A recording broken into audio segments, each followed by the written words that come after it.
Full system testing using Selenium with Eduardo Maltez.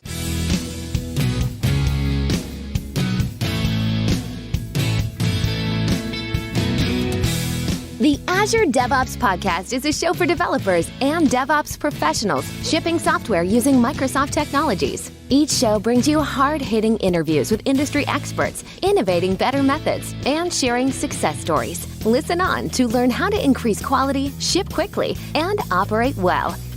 And now your host, Jeffrey Palermo. Welcome to the show. I'm Jeffrey Palermo, your host for helping you and your teams move fast, deliver quality, and to run your software with confidence in Azure, all while using everything that the .NET ecosystem has to offer. The podcast is sponsored by ClearMeasure, a software architecture company that empowers .NET teams to be self-sufficient and able to deliver world-class results through its ClearMeasure Way methodology. And any companies needing fractional software leadership, go ahead and give ClearMeasure a call. They help in-house teams to establish quality and achieve stability and to increase speed. And so they've been a great sponsor of the show. And if you have any comments or questions for the show, send me an email at podcast@palermo.network. And the new video show is now 6 months old. And if you haven't heard of it or haven't looked at it, I invite you to join me on my Programming with Palermo show. You can search for, quote, Programming with Palermo in any of the podcast directories or on YouTube. And you can also find it on www.palermo.network. Our guest today on the show is Eduardo Maltez. He is a software engineer at ClearMeasure, and he has extensive experience in .NET, including Blazor, SignalR, Azure Service Bus, SQL Server, and all kinds of automated testing. Earlier in his career, he apprenticed under Jeffrey Palermo and is currently building automated full system tests for a large and complex software ecosystem at one of his clients. Eduardo, welcome to the show. How are you, sir? I'm doing good. It's nice to be on the show after working under you for about 2 years now, and having been in this industry. I've got to say I've learned quite a lot, and it's going to be great talking to you about front-end systems testing with Selenium. Awesome. Now, I want to get into the full system testing and talk about Selenium and testing patterns there, but for listeners, just to get to know you a little bit, what was it that drove you to even pick a career in software and maybe milestones kind of leading you up to this point? I'd have to say that early on, it was just kind of like a decision in the moment that I decided to just sit at a computer and start learning, just a little bit of programming, finding out what that is. In high school, I had taken a computer science elective where they just teach you the bare basics of Java programming and eventually object-oriented programming as a whole. And that sort of stuck with me in a way that I didn't really expect at the time. But as I went further along with the studies, I sort of realized that I'm actually enjoying what I'm doing and have sort of an understanding that many others sort of don't take on to as early on as I did. And so I sort of took that as a sign as maybe I can find a career in this. Mm-hmm. So later on, I ended up graduating from Texas A&M, part of the Fighting Texas Ag class of 2019. Nice. I got a bachelor's in computer science from the College of Engineering there. And while I was there, a sort of, not necessarily new, but definitely an up-and-coming sort of design practice at the time was test-driven development. I remember going through a lot of my more software-oriented courses and thinking and them sort of hammering on early on that thinking in terms of tests and test-driven design would be a good sort of start in our careers. And that sort of stuck as a lesson to the point where I remember early on conversations between you and me, I found myself shocked that there were a lot of companies who hadn't even designed the test-driven design philosophy until fairly recently. Mm-hmm. So as soon as I heard, I sort of got a little more curious into the test-driven design and sort of automated testing as a whole, and what capabilities we have now in the sort of modern software industry and what that sort of means. And where that sort of has led me now is working at my current client, or working on a project that ClearMeasure currently has under them. I was sort of point it towards their QA team, where they had I want to say about a year ago, they had started a full-on automated front-end systems testing sort of effort to try and wrangle this sort of huge software system. And they were starting to think maybe we should start automating some of our testing. Specifically, they're automating a bunch of QA tests focused on the front line, basically verifying a bunch of business requirements, a little bit of system requirements here and there. But that sort of exposed me to what a sort of large scale, sort of long-term support type of front-end full systems test project sort of needs to be like. And what I sort of gathered, not just from this client, but also from other projects where I've had to work with Selenium on other front-end full systems testing, is that you really sort of get the importance of defined acceptance criteria for a software project when you're forced to make a test using just the front end. Mm-hmm.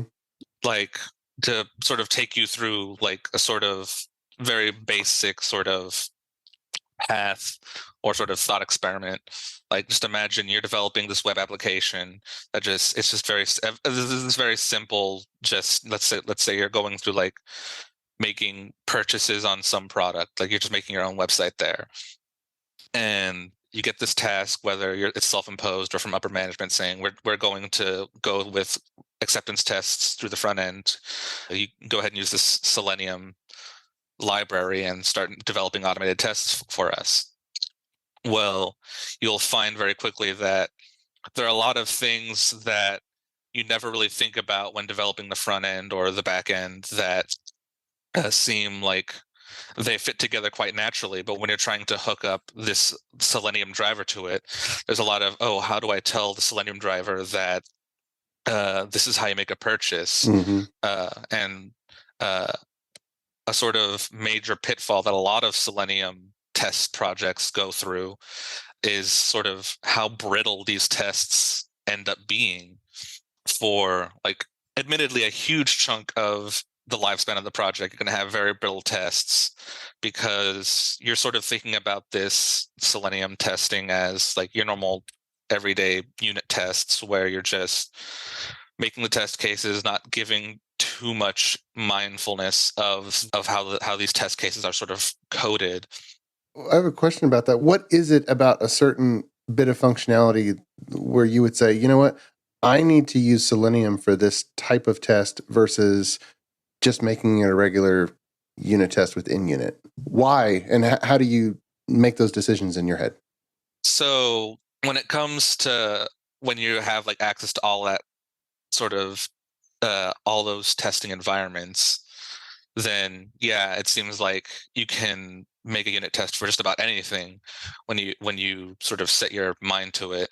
When you're making the decision to make a Selenium test, that decision sort of comes from you're wanting to test not like the system itself, like I want to test this API controller, I want to test this homemade coding module for our website, but rather you're testing something that's essentially how you want a physical person or like a customer to use that product and how that affects your system. Mm-hmm. So you can make a unit test that tests, say, your like payments processor module, or a unit test that makes sure that your REST API is able to return the proper web pages. But that doesn't necessarily tell you that your website is properly functioning and telling you that a customer is able to navigate to www.myproduct.com Mm-hmm. and able to see a big button that says buy my product now, and clicking that button doesn't take you to a 404 or a 500 page response. Like, that's where you're making the decision to, yes, I want to make a full systems front end Selenium test, because now you're sort of testing what the product as a whole is doing, not just little bits and pieces that you're coding. And it also sort of exposes like the sort of blinders you put on yourself when you're too deep into the details. I sort of like that Selenium sort of acts almost as like a black box test for your system in some cases. So these tests are best for deployed environments, right? I would definitely say so, because you're going to be competing with a lot of resources if you're just using this as a tool to, say, make sure that like 5 different pieces in your code are functioning properly. It's less like the unit tests where you're going through a constant cycle of making a change, checking the test, seeing if it makes the test pass. Mm-hmm. And it's more of this sort of scheduled, repeated sort of reality check throughout the workday or work week, Yeah. telling you that someone merged in some code in the team, and either that broke something in the system or it's all perfectly safe.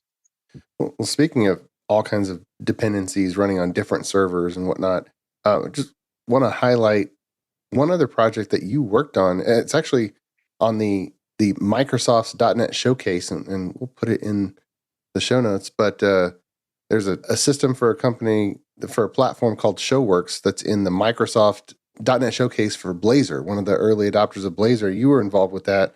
Tell us about the technology components of that were spread out that made Selenium testing, say, interesting. Yeah, I would definitely say Selenium testing on that project was very interesting. The sort of reality about Selenium projects is that as they go on, they sort of smell like their own sort of side development project that just happens to be confined to your own project as a way of testing it. And so with different things like ShoWorks used SignalR messaging, Azure Service Bus, and a bunch of other different technologies to synchronize data between individual users' computers to an online sort of cloud platform, you find that there's a lot of instances where you need to be able to design within your Selenium project what like wait time is acceptable in terms of when data gets transferred that's sort of out of your control, that's sort of automated in its own sort of pipeline within the system. There's a lot of times where you're going to be repeating many tasks, such as in the example of ShoWorks, that project had an API in which it had to, the pipeline essentially involved interacting with an external data storage to then parse some data into different data models within that system and transform it into something that that web service itself could use and then host along its platform. You're sort of having to tell the Selenium test that all it cares about is that it hits that endpoint, and then at some point afterwards, or you give it like a reasonable time frame, let's say that's the constraining goal, it will have something shown on, say, like a home page that reflects that change. Or if you enter a certain URL, then there's going to be a table of data that reflected what it just did. And so there's going to be lots of instances in a Selenium project where it seems like it seems like cheating when you're like interacting with some backend services along the Selenium test, but all of that is just sort of setting up Selenium to say, okay, I've just set you up a clean little environment for you to try something. Go ahead and try it. And then that component gets tested, and you're just using Selenium to check how that change affects the actual visual front end. Well, that's a good point. And I'll show my age a little bit. But before automated testing was popular, these suites of manual tests would rely on, let's say, a database that had a certain set of data that was set up just right. And then if it was set up just right, we could go through a set of steps and check all kinds of things. But then afterwards, we need to reset the database and reset other storage back to where it was. With what you just said with Selenium, you said the test is setting up to get ready to actually execute. Drive that home. Does that mean that the Selenium tests do use a known state, or is the Selenium test completely responsible for setting its own self up? So that sort of depends on like the constraints that you have within like the capabilities you're able to test. So for instance, my current client that I'm working on, they have like a multitude of different like hosted environments, and one of them happens to be where the Selenium tests sort of reside and get run on. And it's sort of operating under the assumption that this is like a sort of background. This is like the normal state of what it would be like in the normal production environments. It'll have all bunches of different data and whatnot, and it has to operate within those constraints. But when I was working on my previous project, which was ShoWorks, we had the capability to essentially have this testing environment that Selenium gets to essentially play with and destroy and do whatever it wants while it's doing its tests. And then we can tear it down at the end so that next time we have a release candidate, we can just spin up that environment completely from scratch and let Selenium sort of play around with the data all at once. Mm-hmm. So in that sort of case, you're sort of able to have each different test case in a Selenium test, sort of set up the data for that test case. And of course, that comes with its own like cost benefit analysis of anytime you have a test setting up its own data environment, you're making, database calls, API calls, and all that, and that increases runtime. But there's sort of a reason why when you bring up Selenium, or anyone brings up Selenium in terms of teaching it to new people, they don't really call it like TDD on its own. It's where we get into the realm of behavior driven development, or BDD. Mm-hmm. Where the Selenium tests are essentially are part of that testing cycle, but it's less about these little micro adjustments you make in the code to make a test pass, and more so about you implementing new features that you've planned out and defined well in advance before you've put code into environments. Something you said early, you used the word brittle. You said a lot of these are brittle.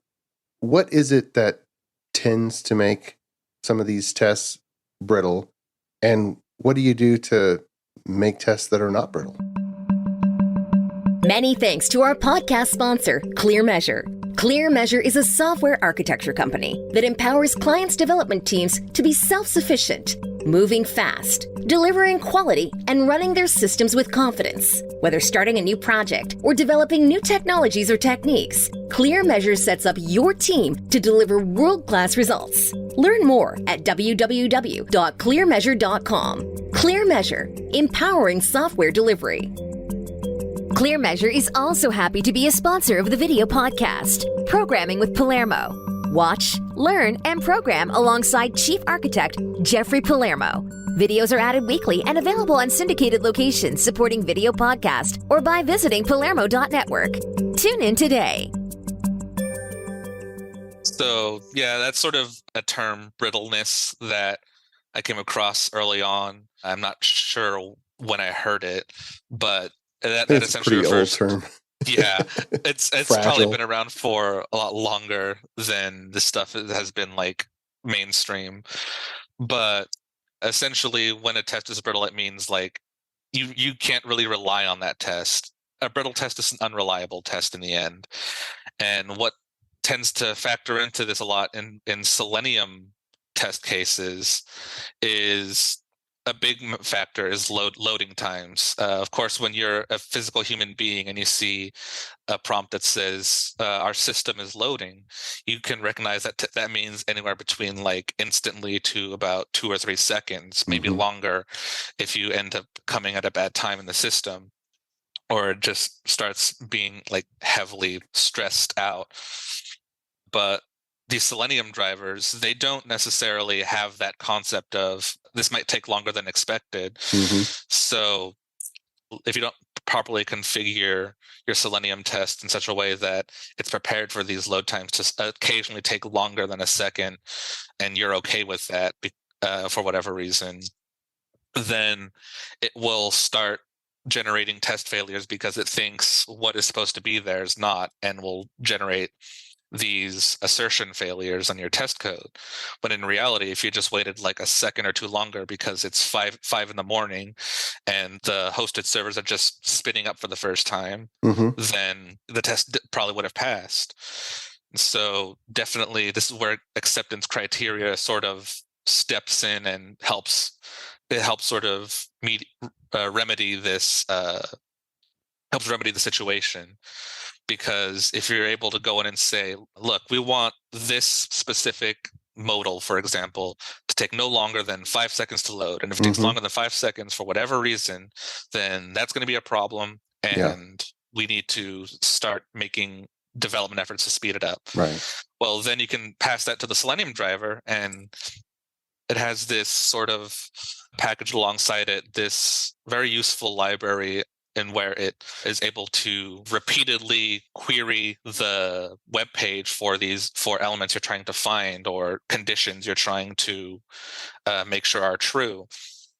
And it'll keep trying to do that for as long as you give it. So in this case, you just say, this might take at most 5 seconds. And what's it called? The specific code module, I believe, is referred to as WebDriver waits.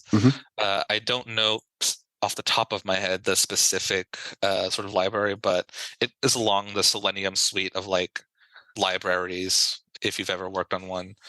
And there are other related third-party type of libraries as well, such as fluent assertions that let you have more robust expected conditions when it comes to waiting for things like that.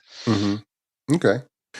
Now, you also talked about some tests, they take too long and then they time out and break. What is the nature of the test where you have to give it some type of timeout value? And what other types of tests do you want to say, no, I expect it to be immediate, so timeout doesn't even apply? How do you decide which scenarios should be implemented with each technique? So that sort of, again, that speaks a little more with the BDD philosophy and making sure that like all of these tests and scenarios that you're creating are sort of happily married with the development cycle as well, because then you need to know what sort of things on your web service need to be there instantly and what needs to wait for, say, a database call or a third-party vendor's API to return some result. Like if I'm looking at a page, I'm going to see like if it's going to return, if a page loads and I'm waiting for an API to say, give me a list of questions to fill out in some form, then of course, when I'm waiting for that form to render, I'm going to give that Selenium driver like a bit of lenience to say, wait for this to load for, say, 10 seconds. And if not, then something might be wrong. And then after that's finished, then I should have that form like in completion according to whatever design doc or specifications I've been given. So I wouldn't want to wait like 10 seconds for each of those individual elements in that form. So definitely forego that sort of waiting philosophy and say, well, if I'm supposed to have that form all at once, then just don't wait at all. You don't need to wait at all, because if you're still waiting, then let's say it doesn't show up. It's not going to show up after 10 seconds, 20 seconds. It's not going to show up after 10 years. That form's just going to be wrong no matter what. Yeah. And so you have to make that decision of how long you're willing to wait. In this case, I'm not willing to wait. If it's not there, it's wrong. That's a good point. I remember SurveyMonkey has kind of been around for so long. A lot of people have used SurveyMonkey just for lots of different surveys. And when downloading the responses, it's almost like it doesn't matter how many survey responses you get. They always say, we're going to send you an email when your downloaded file is ready. And if it's really small, you immediately check your email and it's already there. But if you had thousands and thousands of survey responses, it might take several minutes. And so if we're manually testing that type of thing, well, a human knows, okay, let me go and check the email. All right, let me take a break and I'll come back and check the email. But at some point you say, look, it's been an hour and it's still not here, or whatever unreasonable value, and say, we got a problem here. We need to speed this up. So when you're thinking about this test, I can understand Selenium is going to click a button, do stuff on the web page to request the survey results. But the tricky part, then you have to write some code that knows how to go into an email inbox and make sure that an email was received. Exactly. How do you think about drawing the boundaries of a test and say, okay, this is in scope of the test, and these other things are just not a part of it? And that sort of also applies to a lot of other unit testing as well, where how do you know when to stop unit testing if, say, like you make this API client for this vendor service that you're calling, which is essentially you sort of stop making a Selenium test when you stop having control over like what gets shown. So to use that SurveyMonkey sort of example, I wouldn't write a Selenium test to go into an email client because, let's say that email is driven by some sort of test case where you're just putting in some like random email as a filler data field. Well, there's no email to go to in that case. And if these sort of Selenium tests operate best when on these sort of dedicated environments just for testing. Mm-hmm. A lot of services like that also have like sort of playground or testing modes where you can make the API calls on the back end, but nothing actually happens. So you're not affecting like billing or making bad calls while you're making like automated tests or manual tests. So honestly, seems like a waste of time to sort of think about trying to go make a Selenium test that leaves the realm of your app to try and perform something outside of it. So you would stop at verifying that the system dropped the file somewhere and sent an email notification, but you would not go and try to pull in some email service to make sure that it was received. Am I hearing that right? Yeah, that's where I personally would draw the line.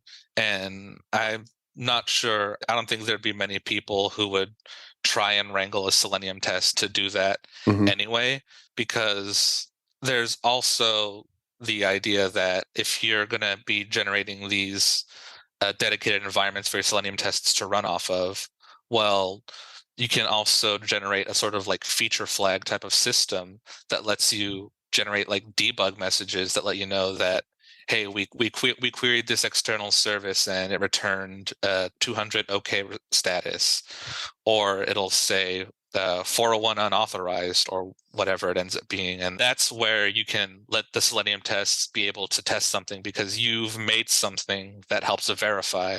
And if you don't want that granular of detail to appear in your production environment, well, then you just turn that flag off when you deploy to production through some configuration setting, and everything looks all pretty and nice. And you can tell in production when it's working because the email won't get sent or the payment won't go through or whatever other different services you end up needing to sort of work through. Yeah, good point. Now, on the WebDriver side, you had mentioned, please wait or a button showing up at some time. In the browser, since Selenium opens up a browser and looks for buttons to click and text boxes to type in and whatnot, what is your preferred method of finding a DOM element? You've got the CSS and the XPath and the ID, but yet you talked about brittle tests that stop working. So what have you found is just the best trade-off? What's your go-to methods for finding the right DOM element? Honestly, and this might be a controversial opinion, I think if you're like dedicating your team or teams to having these Selenium tests and saying like, we want to generate automated front-end tests for our system, then if you're going to be using Selenium to find these elements that need to be tested, then you need to have some sort of defined within your development like design, a defined and consistent way of being able to find that element that is intentionally like put into the actual front end. So the client I'm working on, the way they've done it is they've used the built-in like data attributes that you can put on any sort of HTML element, like the data dash attributes. Yeah, the data dash attributes, and they've assigned that anything with this data dash testing sort of attribute will be where we put in labels for a Selenium driver to find that element. And so the QA team is able to sort of own how we sort of name those different elements and sort of the naming conventions, when to reuse them, how we want to go about reusing them if we want to, and how to get around those reused names when going into Selenium. Because if you want to use like anything else, like let's say you want to go through like just find what the X path is to reach that element just on its own already, that already opens up another potential point where the test is going to become unreliable, not within the sort of test itself, but throughout the development. Because let's say your XPath checks for like a CSS class on an element.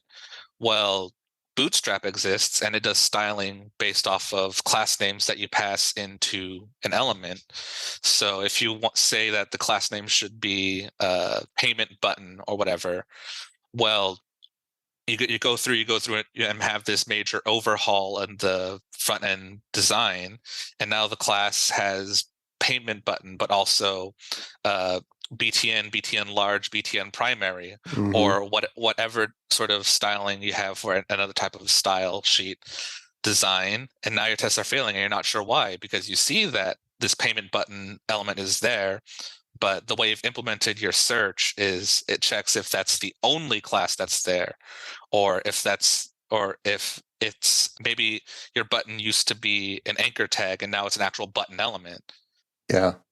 I'm reminded of the single responsibility principle applied to this. If I'm expanding on your point, the CSS classes should be visual styling, make it look a certain way, as opposed to a functional test handle.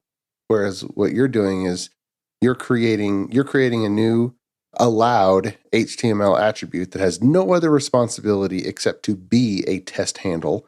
And so you're giving every attribute a single responsibility, and other things can change, but they'll only change because of why they needed to change, not two reasons or two effects that a change would cause. Yeah, exactly. So that's sort of why, like, I'm of the opinion that when you start implementing these automated Selenium tests on your front end, you sort of start paying more attention to your front end for the purposes of making sure those Selenium tests are able to do their job. So let's say there's a major overhaul of some web page and you delete a button. You see, oh, that button had this data dash testing attribute applied to it. That means a Selenium test is most likely touching that and will fail trying to find it. I need to apply this attribute to whatever this button is being replaced by. Yeah.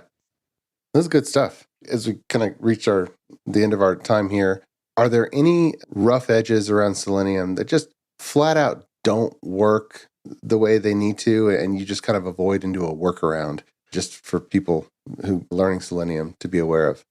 When it comes to rough edges around Selenium itself, it's not necessarily something that doesn't work, but it's something that definitely always causes like just a sudden road bump in the test cycle. And that's especially when you're testing on Chrome browsers. I know this happens with that frequently. There's this common problem, and anyone who's worked with Selenium is probably groaning right now as they heard me say Chrome. And that's when versions of Chrome sort of automatically update on your like dedicated pipeline environments, or even just on your own personal computer that you're working on.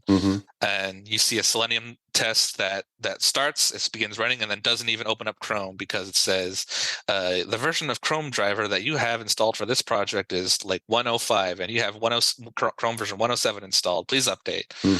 I've definitely heard of some people making their own sort of workarounds where they have like little batch scripts that detect the version of Chrome on this machine and get the proper Chrome driver installed. And instead of using that like sort of built-in library from Selenium that gives you the Chrome driver, just opening that driver through like the built-in .NET, like open this program type of functionality. That's something that definitely gets annoying because that gives you test failures when there's nothing wrong with the tests. That's sort of the one thing that I come across mostly. Anything else, I guess you can say it's a little bit of Selenium's fault for being the way that it is, but it also sort of exposes how like little we actually sort of carefully design front end structures, and how that sort of is like, I know when I was working on ShoWorks, there was a drop down element or whatever that sort of loads its data on demand. And sort of how the implementation did that is it wouldn't call the database or wherever was grabbing that data until you physically open that drop down. And that creates a lot of weirdness, and that weirdness leads to a lot of DOM manipulation. And that leads to another sort of common sort of shrugging point went to Selenium development, which is stale elements. Whenever the DOM is changed between you grabbing that element from the Selenium driver for your code and you interacting with it, that element might be different. And Selenium says, well, since it might be different, we're going to assume it is and say that it's stale. Please grab a fresh copy. And that happens a lot, where you need to make sure you're grabbing Selenium elements right as you need them. Yeah. Good point. Man, there's a lot of this here. We can go on for a long time, but exactly. Yeah, I appreciate you coming on the show and sharing with us what you've been working on and what you've learned around full system testing using Selenium. This is a lot of good stuff. I'm sure it's useful for a lot of people. Thank you. Yeah, it's been a pleasure being here. I enjoy talking about this stuff and I enjoy working on this stuff, even if on some of the more painful days, it seems like you want to just go out into the woods and chop wood for the rest of your life. But right. It's all fun in the end. Fantastic. Awesome. All right. Well, thank you. And dear listener, until next time, keep shipping. You've been listening to the Azure DevOps Podcast, a show for developers and DevOps professionals shipping software using Microsoft technologies. Go to www.azuredevops.show for show notes and other episodes. On behalf of your host, Jeffrey Palermo, and our sponsors, thanks for listening, and may God bless you.